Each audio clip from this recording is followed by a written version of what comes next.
l'heure a sonné. Écoute ça, bon. Il y a eu des violences inouïes à travers le pays. Des dizaines, voire des centaines de morts à travers le pays. Tout simplement parce qu'il y avait une élection présidentielle. Ces morts étaient constitutifs à tout un processus de conservation ou de conquête du pouvoir entre 93, après la mort du président Houphouët-Boigny, et 95, avec les héritiers, les successeurs, ceux qui voulaient le pouvoir. Tout ça a concouru à ces violences en 1995. Après ces morts en 95, aucune leçon n'a été tirée. Bien au contraire, la classe politique a continué dans sa lancée d'exclusion, de division, de manipulation de la loi à des fins de conservation ou de conquête du pouvoir. Et résultat, 4 ans plus tard, un coup d'État qui a été furieusement acclamé par les Ivoiriens dans leur majorité. Or, ce coup d'État était finalement la porte ouverte à tout le reste qui a suivi. Parce que nous, Ivoiriens, nous ne tirons aucune leçon de notre histoire, de tout ce qui nous arrive. D'un drame à un autre, nous répétons les mêmes choses qui ont créé le drame. En 2000, plusieurs centaines de morts encore, à la suite d'une élection présidentielle. Plusieurs centaines de morts. De 2000 à 2002, des tentatives de réconciliation ont été lancées, mais les fonds ou le fond des problèmes est demeuré. Tout ce qui a concouru aux déflagrations n'a pas été en profondeur traité, objectivement, honnêtement, avec la volonté de faire en sorte que rien ne se répète encore. Résultat, 2002, tentative de coup d'État qui se transforme finalement en rébellion avec le pays divisé en deux. Des centaines, voire des milliers de morts à travers le pays.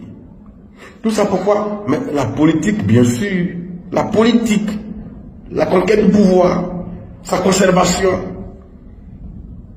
Les Ivoiriens doivent mourir pour ça. De 2002 à 2010, nos dirigeants, nos classes politiques ont parcouru le pays, le monde, j'allais dire, ont parcouru le monde entier à la recherche de la paix en Côte d'Ivoire. Finalement, des décisions politiques majeures ont été prises pour que l'élection présidentielle de 2010 soit la plus inclusive possible, avec la prise en compte de tous ceux qui depuis les années 90 avaient été exclus. Les Ivoiriens ont été invités à aller voter, à choisir librement leurs dirigeants. Et enthousiastes, ils sont allés voter massivement, plus de 80% de taux de participation, ce qui n'était jamais arrivé dans l'histoire politique de notre pays. Sauf que, quelques semaines plus tard, ils vivront une guerre encore plus meurtrière. Des milliers de morts, le pays ravagé. Officiellement 3000 morts. Pourquoi? Pour une élection présidentielle. Pour choisir simplement un dirigeant, un président. Des gens ont été arrêtés, conduits à la CPI, jugés et finalement acquittés par une justice qui, quelles que soient les critiques qu'on peut lui opposer, au moins juge correctement les gens. Ils ont été acquittés, sont revenus dans le pays. Maintenant. Mais entre-temps, en 2020, il y a eu encore une élection présidentielle. Parce que entre 2010 et 2020, en profondeur, on n'a réglé aucun problème. Tout ce qui a provoqué les morts, on n'a tiré aucune leçon dessus. Résultat, encore des morts en 2020. Le pays bloqué. Des milliers de blessés. Officiellement, 87 morts. Mais on sait tous qu'il y a eu plus que ça. Encore la politique. Nous ne tirons aucune leçon de notre histoire. Nous sommes condamnés à revivre cela chaque 5 ou 10 ans. 2020-2025, 5 ans sont écoulés. Et sous nos yeux, tous les ingrédients qui ont commencé en 93 jusqu'en 2010 se réinstallent. 2020 se réinstalle. L'atmosphère devient lourde. Les discours se raidissent. De hautes personnalités politiques tiennent des discours absolument irresponsables à travers le pays, voire même à l'extérieur du pays. Et comme condamnés, nous courons tous droit dans le mur encore en 2025. Mais qu'est-ce que nous avons? Mais qu'est-ce qui nous arrive? Pourquoi sommes-nous si incapables de tirer les leçons de tout le drame, tous les malheurs qui nous frappent? Entre 1958 et 1961, en Chine, une terrible famine s'est abattue sur ce pays-là. Officiellement, entre 15 et 45 millions de Chinois sont morts de faim ou de maladies liées à la malnutrition. Et puis à la mort de leur président Mao, les nouveaux dirigeants ont dit plus jamais ça, plus jamais de famine chez nous. Ils ont fait les réformes en profondeur au niveau agricole. Ils ont dit on met notre peuple au travail. On va agir pour mettre fin à tout ce drame. Aujourd'hui, le résultat est sous nos yeux. La Chine nourrit le monde. Non seulement elle arrive à nourrir sa propre population de plus d'1,4 milliard d'habitants, mais elle arrive à nourrir le monde en plus, y compris la Côte d'Ivoire. Alors que jusqu'à 90, dans plein de domaines, la Côte d'Ivoire était devant la Chine. À peine 30 ans, 35, 40 ans plus tard, la Côte d'Ivoire ne peut se comparer à la Chine dans aucun domaine. Parce que là-bas, les dirigeants ont dit, plus jamais ça. On va transformer ce pays-là et aider notre peuple à vivre mieux. Non, nous, on ne tire aucune leçon. Nous sommes condamnés à vivre ça. Pourquoi notre classe politique ne prononce jamais ce mot-là? Plus jamais ça. Pourquoi nos dirigeants n'offrent pas ça aux Ivoiriens?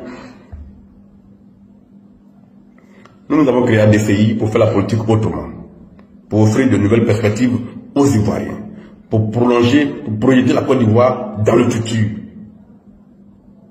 Pendant qu'on se bat, rien ne se passe et les Ivoiriens s'appauvrissent. Mettons fin à ce cycle-là. C'est ce que propose ADCI. C'est vrai que ça fait rigoler certains, mais ils prennent garde, ceux qui méprisent les jours des faibles commencements, parce qu'ils seront étonnés par la puissance du changement qui arrive. Je vous remercie et à très bientôt. Bonjour à tous. Je suis Assalé Tiemokou Antoine, député de la Nation, président du mouvement politique Aujourd'hui et Demain la Côte d'Ivoire. Un mouvement qui entend créer pour les enfants de Côte d'Ivoire, pour les Ivoiriens, une nouvelle société, plus juste, plus équitable, qui donne à chacun sa chance, qui donne à chacun la possibilité de se réaliser dans un environnement sécurisé juridiquement. Ce jour, je voudrais dire quelques mots à mes compatriotes ivoiriens, remonter un peu dans notre histoire et voir si nous avons tiré des leçons de tous les drames que nous avons vécus. En 1995, nous étions dans les écoles secondaires, collèges et lycées, et nous avons vu ce qui s'est passé à l'occasion de l'élection présidentielle. Il y a eu des violences inouïes à travers le pays. Des dizaines, voire des centaines de morts à travers le pays. Tout simplement parce qu'il y avait une élection présidentielle. Ces morts étaient constitutifs à tout un processus de conservation ou de conquête du pouvoir entre 93, après la mort du président Houphouët-Boigny, et 95, avec les héritiers, les successeurs, ceux qui voulaient le pouvoir. Tout ça a concouru à cette violence en 1995. Après ces morts en 95, aucune leçon n'a été tirée. Bien au contraire, la classe politique a continué dans sa lancée d'exclusion, de division, de manipulation de la loi à des fins de conservation ou de conquête du pouvoir. Et résultat, 4 ans plus tard, un coup d'État qui a été curieusement acclamé par les Ivoiriens dans leur majorité. Parce que ce qui se prépare, c'est du sale. Il y a aussi le conseil de Moïja. Je crois que c'est la semaine prochaine ou la semaine. En tout cas, c'est quand même en septembre. Je vais bien me renseigner. Vous savez, on travaille avec une équipe très soudée. Nous sommes vraiment très influents et partout, dans toute l'Afrique centrale, dans toute l'Afrique de l'Ouest et dans tout le pays de l'Hexagone. C'est déjà la prochaine, c'est la Bista Baby. Suivez les gars. Bisous là-bas les gars. Bon.